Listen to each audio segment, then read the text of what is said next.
आर्थिक बजट सन 2024 में सभी मकर राशि के भाई बहनों का हार्दिक अभिनंदन। हम आज जानने वाले हैं आर्थिक बजट सन 2024 के बारे में। कैसा रहेगा ये साल 2024 आपके आर्थिक लक्ष्य को प्राप्ति कराने के दृष्टिकोण से। कहाँ हमारे धन जाएंगे, कहाँ से हमारे धन आएंगे, इन सारे बातों को हम कवर करने वाले हैं इस वीडियो के माध्यम से। आप बने रहिएगा, कहीं जाइएगा मत, क्योंकि आज बात हो रही है आर्थिक परिणाम की। ध्यान दीजिएगा, आपके जो वित्त मंत्री बनते हैं मकर राशि के, यही बनते हैं शनिदेव, और शनि देवता अपने घर पर हैं। हम मुख्यतः यहाँ पर 4 ग्रहों पर आज चर्चा करेंगे। जो बड़े ग्रह चलते हैं पूरे साल भर, आप 2024 में आपका साथ नहीं छोड़ेंगे, आज उस पर चर्चा होगी और क्या स्थिति रहेगी। शनि देवता हमने यहाँ पर लिखा है धन भाव, जहाँ पर शनि देवता इस भाव के मालिक ही बनते हैं। इससे बड़ी अनुभूति, इससे बड़ा संजोग किसे मानेंगे आप? भाई, जो जिस घर का मालिक है वो इस घर पर ही समाहित है। इस दृष्टिकोण से देखा जाए, आर्थिक लक्ष्य, आर्थिक परिणाम को देने वाला ये सन 2024 आपके लिए विशेष प्रभावी होगा। इसका मुख्य कारण ये भी हो गया क्योंकि शनि देवता अपने मूल त्रिकोण राशि में ये 7.5 के अंतिम चरण में है। माना जाता है 7.5 का अंतिम चरण जाते जाते हमारे जीवन में कुछ बड़ा वृद्धि करा जाता है, अर्थात धन भाव पर बढ़े हैं, धन के कोई बड़े कार्य हमारे जीवन में घटित हो सकते हैं। कारण कहाँ से होगा, किस क्षेत्र से होगा, इस बात को आप समझिएगा। शनि देवता ठीक चतुर्थ भाव पर इनकी दृष्टि पड़ी है, तीसरी दृष्टि। माना जाता है चतुर्थ भाव पर जब इनकी दृष्टि पड़ती है, कोई ना कोई प्रॉपर्टी से रिलेटेड हमारा इन्वेस्टमेंट होता है। और दूसरे तरफ से देवगुरु बृहस्पति ऑलरेडी इसी भाव पर विद्यमान है। गुरु देवता को देखा जाए तो आपके चतुर्थ भाव पर बैठ करके कोई शांति का माहौल जरूर क्रिएट करते हैं। माना जाता है कि देवगुरु बृहस्पति जिस भाव पर बैठते हैं उस भाव को बड़ा बनाते हैं, अर्थात इस दृष्टिकोण से आपके प्रॉपर्टी से जुड़े हुए कोई मामले यदि अटक रहे हैं, वहां पर उस कार्य को ये सफल बनाएंगे, अर्थात सुनियोजित ढंग से आपके जीवन को उन्नत बनाने का एक प्रयास देवगुरु बृहस्पति के द्वारा किया जाएगा।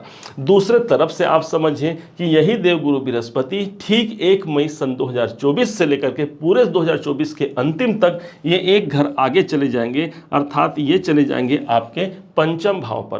पंचम भाव वो स्थान हो गया जहां मेरे मानसिक क्रियाओं की पूर्ति होनी है। जो फिगर है, जो अमाउंट आपके मन में है, वो आपको दिला पाने का सामर्थ्य यदि कोई एक ग्रह रखते हैं तो देवगुरु बृहस्पति। इसका मेन कारण ये हो गया कि गुरु देवता वैसे भी देखा जाए तो भाग्य के सूचक माने गए हैं, अर्थात भाग्य की जागृति हमें देखने को मिलेगी ठीक मई महीने से लेकर के अंतिम 2024 तक। पंचम भाव मुझे शेयर मार्केट से लाभ दिला सकता है, पंचम भाव मेरे संतान के द्वारा मुझे लाभ दिला सकता है, या फिर आप ये समझिए कि आपके धन संबंधी कोई कार्य है वो आपके बच्चों से जुड़ा हुआ हो सकता है। दूसरे तरफ से देखा जाए, यदि उनके कैरियर, उनकी शिक्षा के लिए आप धन इस समय पर लगा भी सकते हैं। अब ये देवगुरु बृहस्पति जब आपके पंचम भाव पर आएंगे, इनकी जो 5वीं दृष्टि होगी वो ठीक आपके भाग्य भाव को सुशोभित कर रही होगी। अब यहाँ पर पहले से केतु देव विद्यमान है। माना जाता है केतु देवता बहुत अच्छे नहीं माने जाते हैं भाग्य उन्नति के दृष्टिकोण से, लेकिन 1 मई से देवगुरु की बृहस्पति माना गया है, गंगा जल के समान दृष्टि होती है देवगुरु बृहस्पति की, अर्थात भाग्य से जुड़े हुए कोई मामले यदि अटक रहे हैं, भाग्य हमारा साथ नहीं दे रहा है, देवगुरु बृहस्पति वहाँ पर दृष्टि देके भाग्य को आपके जागृति प्रदान करा जाएंगे। अब इनकी जब यहाँ पर दृष्टि पड़ेगी नवम भाव पर, उच्चाधिकारियों का भी एक अच्छा सपोर्ट मिल पाएगा। बोलते हैं ना ईश्वरीय कृपा हमें प्राप्त होना, वैसे भी केतु को देखा जाए तो केतु हमें बहुत ज्यादा आध्यात्मिक बनाता है, अर्थात आप देखिएगा ये पूरे 2024 में आप आध्यात्मवान हो गए हैं क्योंकि केतु यहाँ है। और ऑलरेडी देखा जाए तो मकर राशि के जो जातक जातिकाएं होती हैं वो काफी स्पिरिचुअल होते हैं और इसी कारण से इनके लक्ष्य अधिक समय तक इनसे दूर नहीं रह पाते। हमें ऐसा लग सकता है कि भाई इतने दिन हमें पूजा पाठ करते हो गए, इतने दिन हमें अच्छाई करते हो गए, लेकिन उस अच्छाइयों का परिणाम हमें प्राप्त क्यों नहीं हुआ? ध्यान रखिएगा, एक गुल्लक होता है, उस गुल्लक में हम प्रतिदिन एक सिक्के पैसे डालते हैं, जब डालते डालते डालते जिस दिन वो गुल्लक फूट जाता है उस दिन कितना हमें धन प्राप्त होता है। ठीक इसी प्रकार से आपको ये नहीं देखना है कि आज मेरे पास क्या है, आपको अंतिम जो परिणाम है वो देखना है। ओवरऑल जो परिणाम होगा वो आपके पक्ष में होगा। गुरु की दृष्टि पड़ रही है आपके भाग्य भाव पर। सिर्फ बात यहाँ समाप्त नहीं होती, ध्यान दीजिएगा, गुरु की जो दृष्टि पड़ेगी वो सीधे आपके इनकम भाव पर सुशोभित होगी। माना जाता है कि गुरु जब इनकम भाव को देखेंगे तो इनकम जो हमें जहाँ से हमें लाभ प्राप्त होना है उसमें वृद्धि होगी। दूसरी तरफ से जो हमारी कामनाएं हैं, जिस कामना को हम प्राप्त कराना चाहते हैं, वो स्थिति बनाएंगे देवगुरु बृहस्पति आपके एकादश भाव को पर दृष्टि प्रदान करके। दूसरी तरफ से इनकी एक दृष्टि पड़ जाएगी स्वयं आप पर, अर्थात मकर राशि पर ही पड़ेगी। आपके अंदर स्वयं वो जागृति आएगी। यदि स्वास्थ्य जनित परेशानी से हमारे धन खर्च हो रहे हैं, वहाँ पर विराम लगने की संभावना काफ़ी प्रबल हो जाएगी। यदि हम में कुछ कमी है जिसके कारण से हम कोई बेहतर नहीं कर पा रहे हैं, या हमारे अंदर कॉन्फिडेंस की कमी है, उन सबको देवगुरु बृहस्पति की दृष्टि इन सबको मैनेज कर पाएगी, आप ये जानिएगा। और ध्यान दीजिए, यदि हम में कोई कमी है और हमें वो सुधार करने का अवसर यदि मिल जाता है, या हम सुधर जाते हैं, या फिर हमारे सेल्फ इमेज जो अच्छे बेहतर हो जाते हैं हमारे जीवन में, हम भाई वहां से हम सफलता प्राप्त करते हैं। ठीक इसी प्रकार से देवगुरु बृहस्पति आपके जीवन पर आकर के आपके जीवन को बेहतर बना पाते हैं, क्योंकि इनकी नवम दृष्टि भाग्यवर्धक दृष्टि मानी गई है। अब समझते हैं आपके अपने ही राशि के जो स्वामी हैं शनि देवता, जो आपके धन भाव पर सुशोभित हो रहे हैं। हमने अभी शनि पर बात कर लिए हैं, हाँ मुझे याद नहीं आ रहा था। अब समझते हैं राहु देव को, क्योंकि राहु देवता ठीक आपके पराक्रम भाव पर स्थित हैं।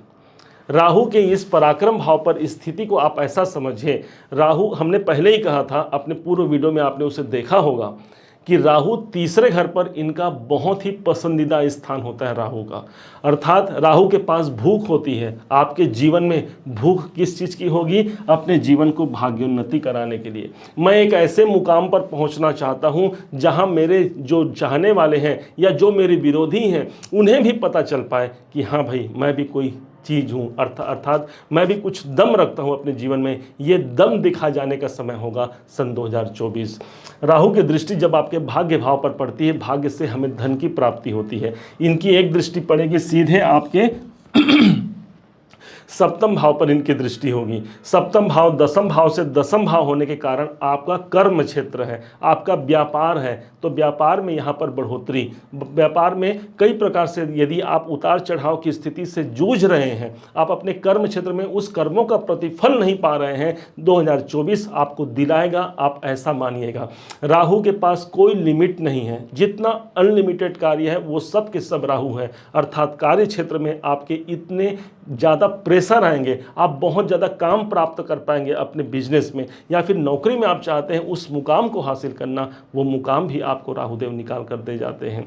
इनके पास एक दृष्टि और होती है जो इनकी नवम दृष्टि होती है। नवम दृष्टि को समझते हैं तो ये 7वीं 8वीं नवम। अब लीजिए, नवम दृष्टि से ये आपके इनकम भाव को देख रहे हैं। लाभ भाव पर इनकी दृष्टि होना कितना महत्वपूर्ण हो गया। हमने कुछ देर पहले ही कहा कि राहु के पास कोई लिमिट नहीं है, इसका मतलब हमारे लाभ प्राप्ति का कोई लिमिट नहीं होगा। हम जितना चाहते हैं, अर्थात जो हमारे कर्म के अनुरूप जो हमारा फिगर बना हुआ है, जो अमाउंट बना हुआ है, वो सब दिला पाने का सामर्थ्य राहु के पास है। करोड़पति अरबपति तक बनाने का सामर्थ्य यदि किसी ग्रह के पास होता है वो राहु के पास होता है। और राहु की दृष्टि जब इनकम भाव पर पड़ रही है, इनकम निकल पाने की संभावना 100% इस 2024 में आपके जीवन पर घटित होते हुए आप देख सकते हैं।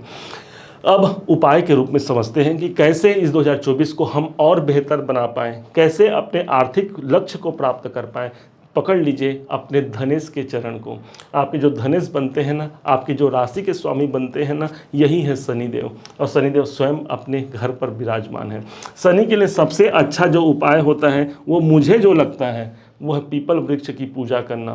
पीपल में शनिवार के दिन सायंकाल के समय, हम सुबह समय दीपक नहीं दिखाएंगे, हमें सायंकाल के समय वहाँ पर दीपक दिखाना है। जल वहाँ पर डाल सकते हैं सायंकाल के समय पर।